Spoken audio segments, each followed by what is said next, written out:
Hi guys! Hello! So meron akong bagong eto, bigay lang to sa akin nung boss ni ate. So sabi niya itatapon na daw. So pag alam naman natin guys na kailangan pwede pa natin gamitin. So, bakit naman natin itatapon, diba? So, hiningi ni ate. Sabi ni ate, akin na lang to, boss. Bigay ko sa kapatid ko. So, yun, dinala ni ate dito sa bahay. So, nagagamit ko pa. Ano daw to free daw to sa, sa Mentos ata. Yung, diba dati may mga free na mga ganyan? Meron yan sa Coffee ko, sa Safeguard, mga ganyan, 'di ba? So ito naman sa Mentos daw to, sabi. Dati pa noon pa nung araw pa to, tagal-tagal na daw nito. Na to yan ang ganda pa niya, sobra. Temporary ko lang nilagay na ganyan kasi trinay ko lang kasi eto ililipat ko pa yung iba diyan. Tingnan yung miming ko andyan. Ang kulit. Ayan, inano ko pa yung iba. Iaayos ko pa kasi nga mag-New Year kailangan natin ng panibagong arrangement sa ibang parte ng tindahan para more pa natin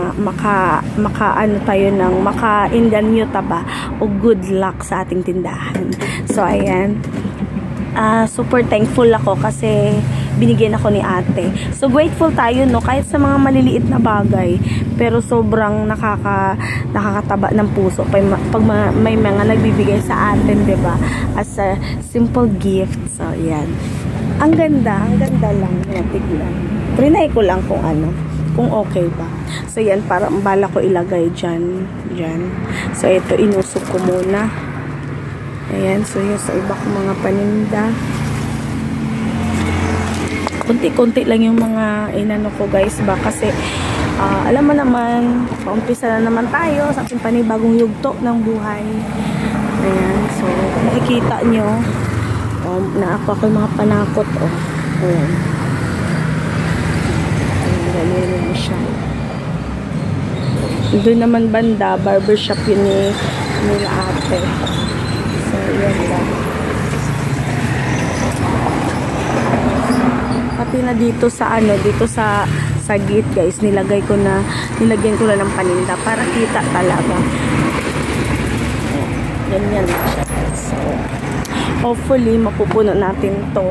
Ang goal natin is mapuno yung ating tindahan kahit na sa simpleng papiso-piso ganun. So meron naman tayong kikitain na kahit konti, pero araw-araw naman may pumapasok. So ganyan, hopefully sana talaga, Lord God. So may nakita ako sa sa mall. Ayan, mini donut pop. Ang cute niya. Bala ko pamigay ko din sa mga maliliit ko na mga inaanak. Ayan. Bala ko pamigay, pero syempre dinisplay ko muna dyan.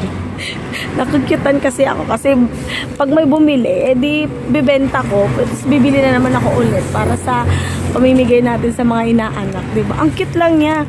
Ano siya 105, isang ganto niya, 30 pieces. So pwede mo siyang ibenta ng 5 pesos. So may nakaginan siya mga almost 50 ata, mga ganun. So yan, basta malaki ang kita niya. So yun lang guys, masaya lang ako kasi binigyan ako ni ate ng stand na pag-iisipan ko pa kung ano yung ilalagay ko dyan, pero dyan ko talaga siya isasabit. Yan dyan, kasi dito ang miming kasi lagi kasi siya dyan sa sa mesa. Ayan, so aayusin ko pa guys. So yun lang. God bless everyone. God bless po sa lahat ng mga nag-uumpisa ng maliit na negosyo, maliit na pagkakakitaan, maliit na online business, maliit na lahat ng mga skill na ginusto nila, gusto nila ang gawin. So lahat po ng yan magiging successful po yan one day. Basta tuloy-tuloy lang tayo, ha. So yan lang po. Bye-bye everyone. Mwah.